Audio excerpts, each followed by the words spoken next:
Hi everyone, it's Jerry. I have an instructive game to share with you from round 6 of the FIDE Grand Swiss 2025. This was played on September 9th. On the white end, Szymon Gumularz playing against Nihal Sarin. Only a 22-move game. We have Queen's Gambit accepted. Let's get some development in here. Development, prep work to develop the bishop. Same story for black. Development. Challenge white center. Development. We play with an isolated d-pawn position. Development. Half open file for white. Prep work for the development of the light square bishop. Black wants b5, little space on the queen side with tempo. Development. Space with tempo. Reaction to a threat. Development. Are we done developing? For this moment we are. Sarin's next move is top. We have here bishop b4, also known as the improvement of an already developed piece. Why this change? Why do we go from just everything's being developed to an improvement for an already developed piece? Why isn't this knight deciding to come out in this position so that the rook can next play? These are moments in a game that should really grab your attention, where there are these changes. What would happen if this knight comes out to, let's say, d7 or c6? In both cases, black would lose control over this all-important d5 square, and white could respond with d5, and you are lost. It's that good of a break for white. What's your move here? Let me just show you how quickly this position will collapse for black. Let's say there's a capture with the pawn. The E file, once half opened, now opened. There is direct contact on the bishop, a restriction on the queen, and a bolt out of the blue would be there for white with bishop c7. What a sharp move. Where are you going, queen? Queen takes bishop. Nope, not rook captures bishop. Knight takes pawn. Double attack on the queen. Double attack on the bishop. Every white piece is playing here. The rook's ready to rumble on the C and E files while the black rooks stare at black pawns. This position is lost for black. It is extremely important to hold up this pawn break idea. In the game, we have bishop b4, looking to undermine white's support of this d5 square. Knight, a key defender, key supporter of a d5 break, brought into question. White's response here is bishop g5. Computer doesn't see this as best. The computer here is drawn to knight g5, or first giving the bishop a kick and then knight g5.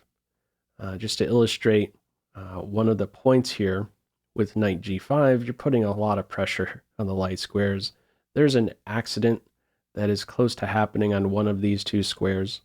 For instance, if h6, there's knight takes f7, bishop captures pawn, we can easily see a two minor pieces versus rook and two pawns imbalance. Also, if the knight, if you develop at this stage connecting knights, there is still a trick available on this f7 square. This is one of the top lines the computer has its eye on. I also tested out the other typical outpost for this knight rather than g5. If you go to e5, looking forward to a possible sacrifice here, It's not quite as precise because this knight can be brought out to c6, challenging the knight, challenging d4. And if you're going in for this sacrifice on f7, there are these follow-up ideas to collect this d4 pawn. There's pressure on it twice.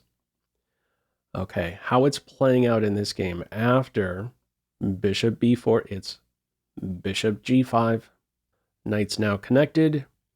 Queen ready to get out of this pin shortly. a3, bishop captures knight, rook captures bishop, rook challenged in general, welcoming as many exchanges as possible when playing against this isolated pawn should be helpful for you. White should really be looking for some sort of attack, playing with this isolated pawn, some dynamics, keep more pieces on board. White shies away from this rook exchange. Therefore, we have rook c to e3, follow up queen c7, knight e5, knight takes knight, pawn takes knight, pop quiz. What's your response? Feel free to pause the video. Okay, only move, we have here queen c6, threatening checkmate. Now, if you react to this threat, you're lost. Computer says this here, winning for white, very strong post for the rook, good offensive piece, defensive piece if ever necessary to cover g2, you got that. This is a very dangerous piece. I imagine getting excited about these two moves, exploiting a pin. Okay, not a good path for black. Also, look at this knight. Looks pretty in the center, but where are its good forward moves? You don't have any. And if you continually stick around on d5, the light square bishop isn't going to be felt. It's important for black to first play queen c6. Now what? In the game, we have rook f3. If rook g3, that allows knight e4 with the fork, tracking down the unopposed dark square bishop. There will be no attack there for white. The major pieces on the C and D files are going to have all the fun. It's rook f3 in this position. Why not f3? Well, if f3, this is good news for black in a couple ways. Forget about any rook g3. That's not happening. And add the queen to the list. Pawn interferes with the queen maybe flying out towards the king side one day. Also, there would be a cute response here to f3, knight g4. Now what? Can't take the knight, get mated. And you better be careful because there's an ensuing check on this diagonal. The queen will soon connect with the knight. For instance, after rook here, queen check on b6, let's say, and you have to give up the bishop at this stage. Bishop e3, you get the knight for bishop exchange. Doing something else, you go to the corner, you're going to have to play down the exchange due to the fork. And also, if you go here, that's going to be checkmate. So white in this position plays rook f3, still with an eye on maybe one day going to g3 and staying out of reach of knight e4 with a fork. Now, by first forming this battery, there's now a new move that is available to black. Rook covers the mate, but the rook is also no longer around controlling e4. Knight e4 is now available. The bishop is under fire. In the game, it falls back to h4. Computer says a bit better is to go to f4, a more flexible post from the f4 square. There are some lines where it is important to have these two squares, d2 and c1, under control. All right, in the game, we have bishop h4. I believe white here has an eye on keeping this square under control so that this rook cannot easily activate. Follow up here, h6. Nice multi-purpose move. You have a flight square, maybe a possible pivot for the knight.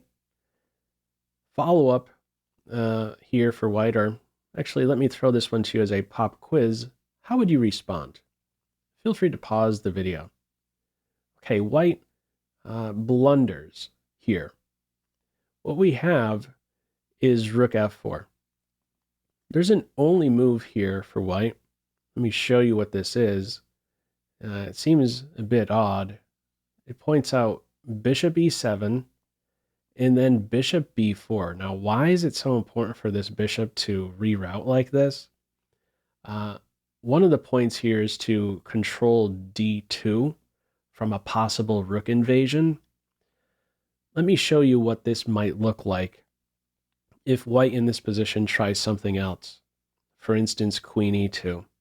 Considers queen e2 second best, but even with second best, it's calling it -2, losing for white. In response to queen e2 here, it says g5 is winning for black.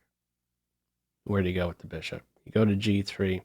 Now this is where it says simply activate that last piece, and this is very dangerous. This is a winning idea now for black. The rook is going to enter and just clean house. There's no attack here. It's a little airy with the committal g5, but there's nothing there for white. I played this out a few more moves. I was wondering, well, can you maybe just offset the idea of rook d2? Let me show you how this will get blasted. There's a knight d2 move in the air. Very forcing line here, chopping away, getting to the back rank. Still no flight square there for white. You take the queen, it's going to be mate in 2. You block with the queen, you could exchange queens. You're just taking pieces left and right. And if you recapture with the bishop, you're going to get mated. And if you take with the pawn, you're going to lose the bishop due to a pin. Okay. White, at the end of the day, does not find this only move to try and stay in the game. We have rook f4. One final pop quiz. What is your move here? Feel free to pause the video. Okay, Sarin continues with knight c3. Knight c3 attacks the queen and the king. Mate 1 threat on g2. Now, if this rook, rather than playing to f4, went to e3, there would be the following trick. Knight captures f2. Yet again, targeting the queen and threatening mate. How do you cover both? If king captures knight, let me just actually map this one out. It's a pretty checkmate that we would see. Rook's getting in the way of the king's escape route. Okay. If white in this position tried queen f3, there's no mate, but at the end, you're up a big pawn. There is a fractured king side. The knight is going to have all this fun. Great outpost square. The rooks are clumsy. Every piece here pretty much clumsy for white. This is a lost, would be a lost ending for white. Okay. The difference with the move in this game, rook f4, it is at least combating the idea of knight captures f2. The rook would be able to recapture and defend g2. But the knight has another route, and in this game, it goes to c3. Wherever the queen goes, we're pretty much going to have the same move. What we have here is queen f3. If the queen went to g4, okay, both are there to cover g2 directly, indirectly. Follow up from here, knight e2 check. That is move 22. White resigns. You're going to lose the exchange and a big pawn if the game continued. What are your options here as white? If you move the king, pick your favorite square. I'll put on king f1. There we go. Knight takes rook, queen takes knight, and queen captures g2, etc. Up the exchange and a pawn. White king running for his life. He won't run too far. And your other options will lead straight to mate. Queen takes knight, mate on g2, and rook captures knight will be met with check, check, and mate. What a cool game.